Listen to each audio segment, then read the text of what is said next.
Hello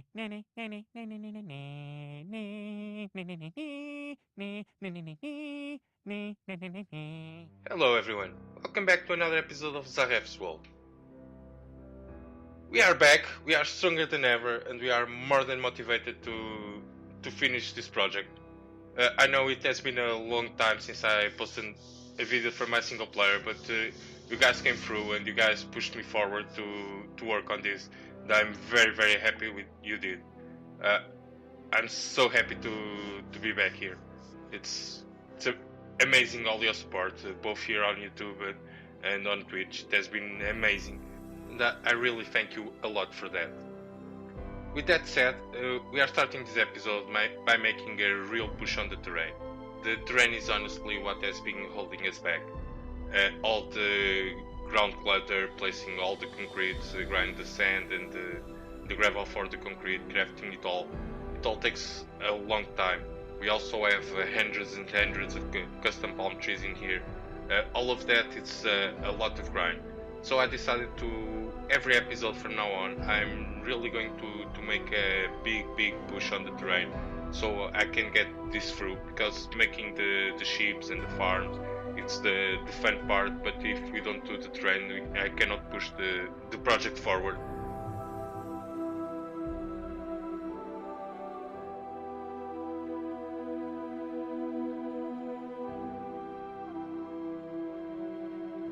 We are now at the mining desert, and I decided to bring you guys along because I want to show you all the devastation in here.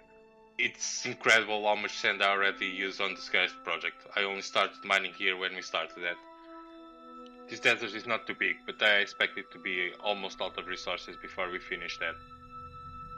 We still have a bit of terrain to cover with the concrete powder, so we have to craft that.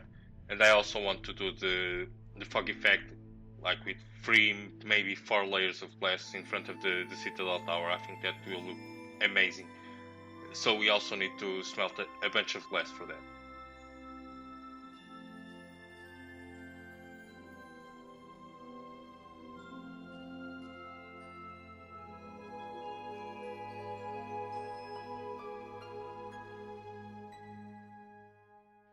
Back in Scarif, it's time to put all that sand to good use. So I started adding it to the terrain also. That helps the terrain blend more with the beach and give it more of a tropical feel that Scarif needs. This is a process that doesn't involve too much time, but is very tedious and repetitive to do. The way I go about doing this is by splitting the terrain into several parts, using the paths already built to limit the areas I'm working on. In the end, I think the terrain looks just right. So, while you guys watch me do this, I have a couple of announcements to make. The first one is that I made a Discord, so if you guys want to hang out with me, if you guys want to leave your suggestions, pictures of your builds, anything you want, you can reach down below in the description of the video, and there's a link, just click there, you are more than welcome to join. The other thing I would like to announce is that I am now streaming on Twitch. I've been streaming from Tuesday to Friday at 9:30 GMT.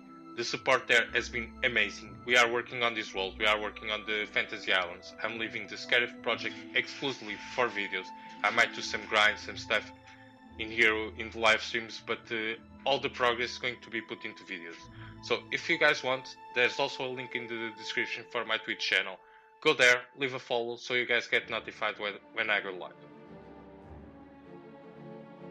Now we start building the second ATACT. This build went quite smooth. I had the other one as a reference, so I didn't need to use as much the screenshots from my test world. I had the Optifine Zoom King, which was amazing to get all blocks in place. It was very easy to see what went where. And I started by doing the legs. The legs, as you can see by the other one, they have much more detail that they actually have in the movies. I used smooth stone bricks and cobble alternating to give it a bit more texture. I think they look pretty nice.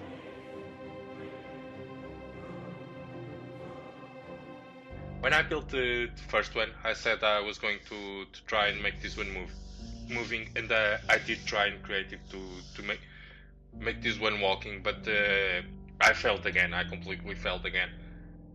So I decided to make it exactly the same. So I went for a open door ATACT. So it's a little bit different, like the same but different.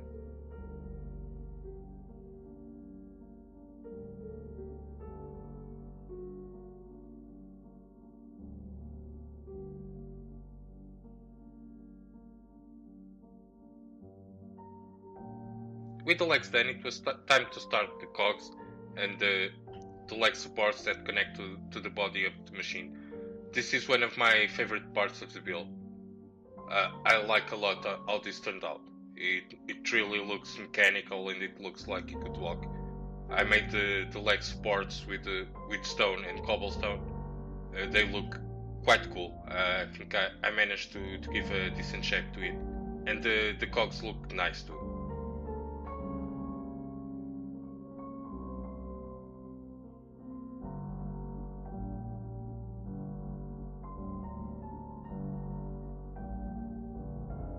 I then made gears, and I made the middle tunnel type things, combustion chambers. I don't know what that is. That hold the body of the ATACT in place. They look very nice.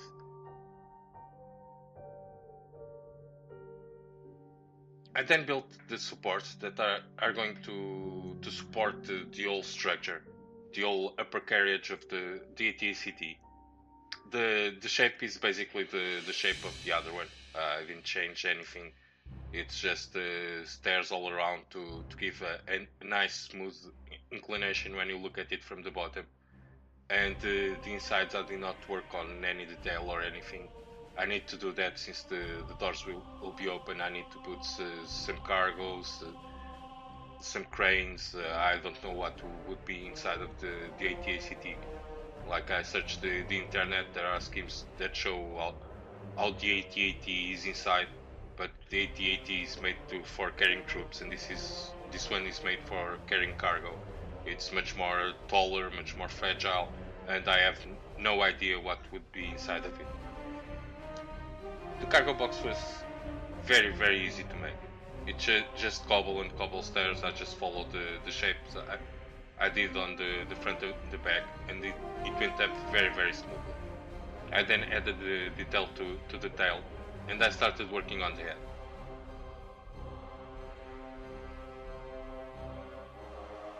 I still haven't figured out how to shape the head correctly, so I did the same head I have on the other one.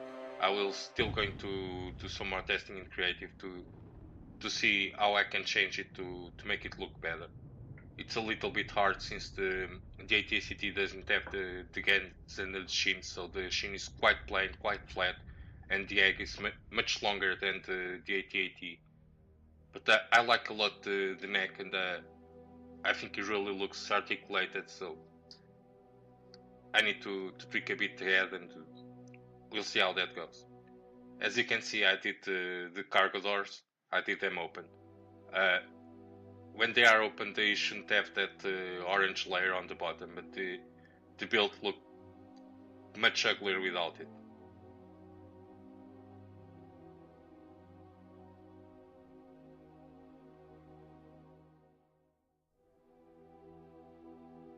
And there it is, the ATACT all dead. It looks amazing, if I can say so myself. It's probably my favorite build in this whole world. And I think with both of them here, they look magnificent. They look heavy and strong, and exactly how I wanted. And when I built the bunker in front of it, and the stuff burning, and all the action from the movie, it will look amazing.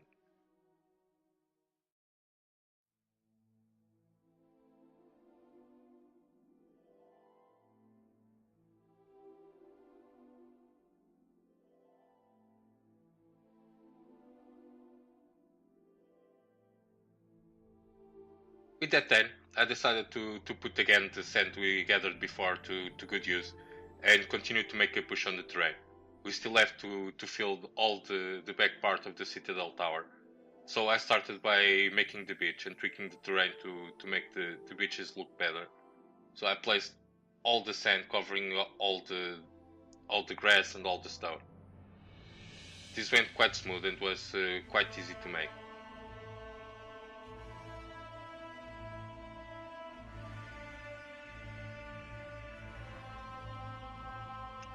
I then start laying down the concrete.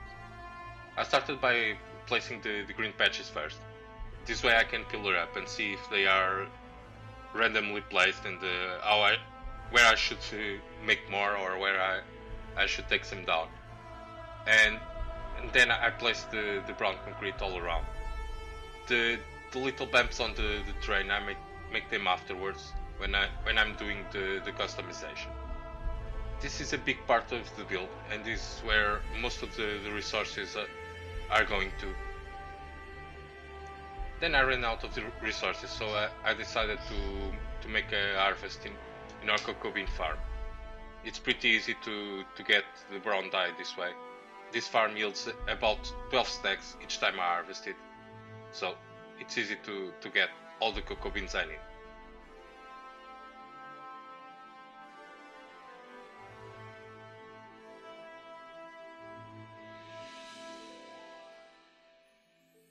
I also grabbed the shulker from our cactus farm and dumped all the cactus into our super smelter. That way, when we need the green dye, we will have it.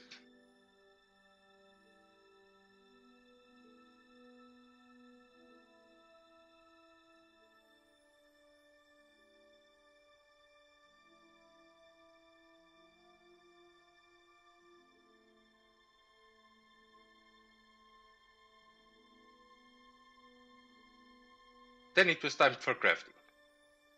I placed all the shulkers with materials in one wall. And thanks to the crafting book, it's quite easy to craft all the materials at once. I like to do it this way, and I always craft more than I need. It makes it much more easy when I'm building if I have all the materials at hand.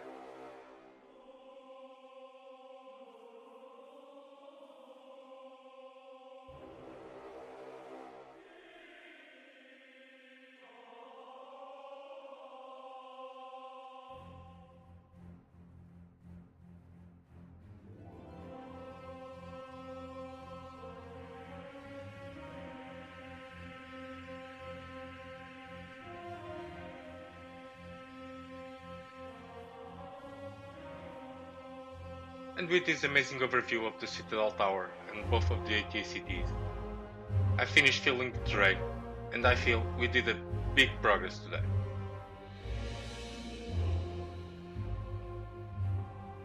Today was a big step in the right direction. We managed to finish the second AT-ACT.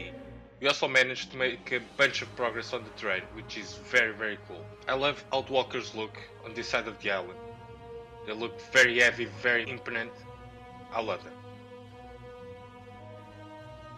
Although this is all the building we are going to do today, there's a couple of things I want to show you before I'll let you guys go.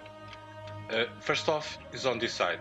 I've been working out the rest of the details of the terrain, and I want to show you how it's going to be like once it's all done.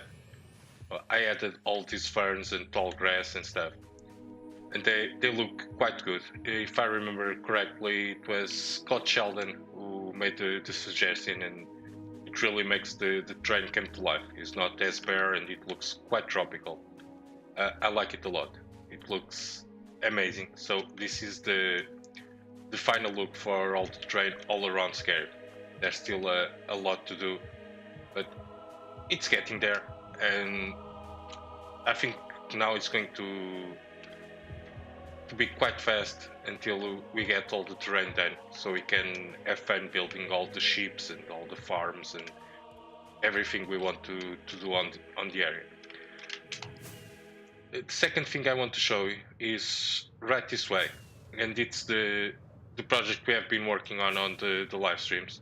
Well, there's our Guardian farm loading, and in front of it I'm expanding our fantasy islands. Let's see if I can make a land here. I'm not the best flyer when I'm not in my X-Wing, so